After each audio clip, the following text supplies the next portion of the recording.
Hi guys, welcome back to my channel. আজকে আবার একটি নতুন ভিডিও নিয়ে তোমাদের সামনে হাজির হয়েছি। সুজি ময়দা দিয়ে তো বাটিসাপটা পিঠে আমরা সবাই মোটামুটি বানাতে জানি, তবে আজকে তোমাদের সাথে শেয়ার করব গোবিন্দভোগ চাল দিয়ে তোমরা খুব সহজেই কিভাবে বাটিসাপটা পিঠেটা বানাবে। আর এই গোবিন্দভোগ চালের পিঠেটা কিন্তু অন্যান্য পিঠের থেকে দারুণ লাগে খেতে। খুব সহজ পদ্ধতিতে দেখাবো, সবাই কিন্তু এটা খুব সহজেই বানিয়ে নিতে পারবে। আর যারা রান্নাঘরে নতুন রান্নাবান্না শিখছো তাদের জন্য পারফেক্ট মাপ থাকবে। আর দুটো পুরের রেসিপিও তোমাদের সাথে শেয়ার করব। তো ভিডিওটা সম্পূর্ণ দেখার অনুরোধ রইল। ভালো লাগলে অবশ্যই একটা লাইক আর বন্ধুদের সাথে শেয়ার করে দিও। আর চ্যানেলে কেউ যদি নতুন বন্ধু এসে থাকো অবশ্যই কিন্তু চ্যানেলটিকে সাবস্ক্রাইব করে দিও, যাতে আমি কোনো নতুন ভিডিও আপলোড করলে সেটার আপডেট তোমাদের কাছে সবার প্রথম পৌঁছে যায়। বাটিসাপটা পিঠে কিন্তু বহুদিনের পুরানো একটা রেসিপি, তবে অনেকে কিন্তু সঠিক মাপের জন্য এটা বানাতে পারে না। অনেক সময় কি হয়, কড়াইতে চিটে যায়, এটা ভালোভাবে ওঠে না। তো মাপটা যদি ঠিকঠাক থাকে তাহলে কিন্তু এটা সুন্দরভাবে হবে। আর সঠিক মাপ তোমাদেরকে আমি ভিডিওতেও দেখিয়ে দেব। এখানে কিন্তু আমি চালের গুঁড়ো ব্যবহার করব না, আমি গোটা চাল ব্যবহার করছি, যেটাকে আমি বেটে ব্যবহার করব। তো এখানে ছোটো কাপের 1 কাপ মতো আমি গোবিন্দভোগ চালটা প্রথমে ভিজিয়ে রাখলাম। গোবিন্দভোগ চালটা যতক্ষণ ভিজছে ততক্ষণ এদিকে পুরগুলো বানিয়ে নেব। তো এখানে দেখো, আমি আগে থেকে দুধটা জাল দিয়ে রেখেছিলাম, সেখান থেকে 4 চামচের মতো দুধ এখানে দিয়ে দিলাম। তারপর কড়াইয়ের মধ্যে দিয়ে দিলাম খোয়া ক্ষীর। তোমরা যদি চাও খোয়া ক্ষীরটা বাড়িতেও বানাতে পারো গুঁড়ো দুধ দিয়ে। আমি কিন্তু মিষ্টি দোকান থেকে নিয়ে এসেছিলাম, যে কোনো মিষ্টি দোকানে তোমরা এই খোয়া ক্ষীরটা পেয়ে যাবে। মিষ্টিটা কিন্তু তোমাদের পরিমাণ মতো নিয়ে নিও। আমি এখানে মিষ্টিটাও দিয়ে দিলাম। আর যতটা পিঠে বানাচ্ছ সেই অনুযায়ী কিন্তু খোয়া ক্ষীরটা নিয়ে নিতে হবে। এটাতে কিন্তু কোনো মাপের ব্যাপার নেই, যতটা তোমরা বানাতে চাইছো সেই হিসেবে নিয়ে নেবে। আর অবশ্যই কিন্তু নুনের গুড় দেবে, নুনের গুড় দিলে বেশি ভালো লাগে খেতে। আমি চাপ যে নুনের গুড়টা পাওয়া যায়, মানে পাটালিটা, সেটা দিয়েছি। আর কালারটাও কতটা সুন্দর এসছে তোমরা দেখেই বুঝতে পারছো, দারুণ একটা সুন্দর গন্ধ বেরিয়েছে। তো ক্ষীরটা কিন্তু এভাবেই বানিয়ে নিতে হবে। তো এবার দেখো, আমি নামানোর আগে অল্প একটু ঘি দিয়ে দিচ্ছি। আর ঠিক এই মাপটা যখন আসবে তখন বুঝতে হবে যে এটা হয়ে গেছে, কারণ ঠান্ডা হয়ে যাবার পর এটা আরেকটু শক্ত হয়ে যাবে। তো দেখো, আমি অন্য একটা পাত্রে ট্রান্সফার করে নিচ্ছি। আর পুর বানানোর সময় অবশ্যই খেয়াল রাখতে হবে জালটা যেন একদম লোতেই থাকে, হাই আঁচে কিন্তু করা যাবে না, তাহলে কিন্তু নিচের দিকটা পুড়ে যেতে পারে। তো এটা একটু খেয়াল রাখতে হবে, এটা একটু সাবধানে করে নিতে হবে। তো অন্য একটা পাত্রে আমি ট্রান্সফার করে নিলাম। এবার বানিয়ে নেবো নারকেলের পুরটা। তোমরা যে কোনো একটা পুর দিয়েও বানাতে পারো, তবে আমি দুরকম পুর দিয়ে বানাই, কারণ বাড়িতে সকলে নারকেলের পুর আর ক্ষীরের পুর দুটোই পছন্দ করে। এরপর দেখো নারকেলের পুরটা বানিয়ে নেবো, তার জন্য প্রথমে আমি একটু ঘি দিয়ে দিয়েছি। ঘিতে নারকেলটা ভাজলে নারকেলের স্বাদটা কিন্তু আরও বেশি ভালো হয়।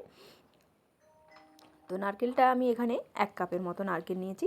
নর্মাল যে চা খাওয়ার কাপ হয় সেই কাপের 1 কাপ মতো নিয়েছি। তোমরা তোমাদের পরিমাণ মতো নারকেল কোড়াটা নিয়ে নেবে।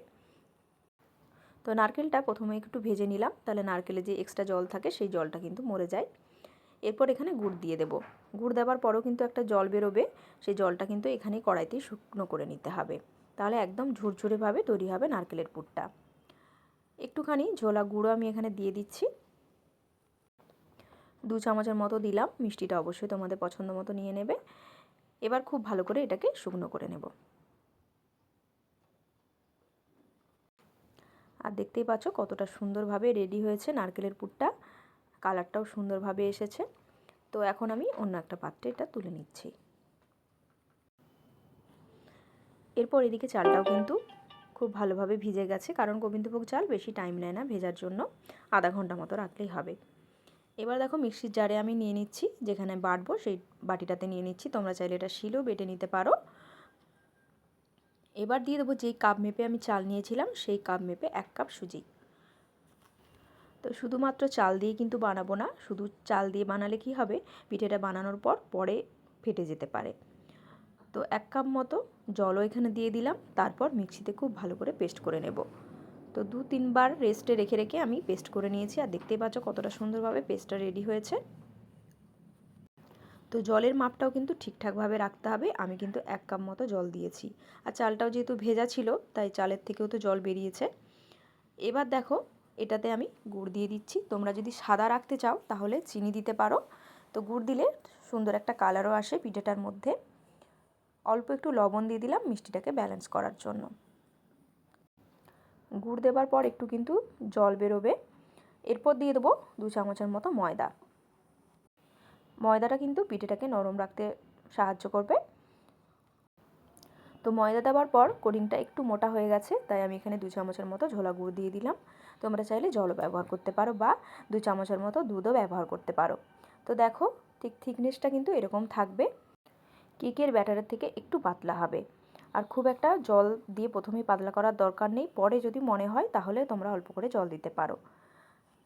তবে আমি যেই মাপটা দেখালাম এটা কিন্তু একদম সঠিক মাপ। এই মাপে করলে একটা পিঠেও কিন্তু মিস যাবে না, সবগুলো সুন্দরভাবে উঠবে। তাওয়াটাকে প্রথমে একদম ধোঁয়া ওঠা গরম করে নিতে হবে, তারপর একটু ঠান্ডা করে নিয়ে এটার মধ্যে আমি ঘি দিয়ে দিলাম। তোমরা চাইলে সাদা তেল ব্যবহার করতে পারো।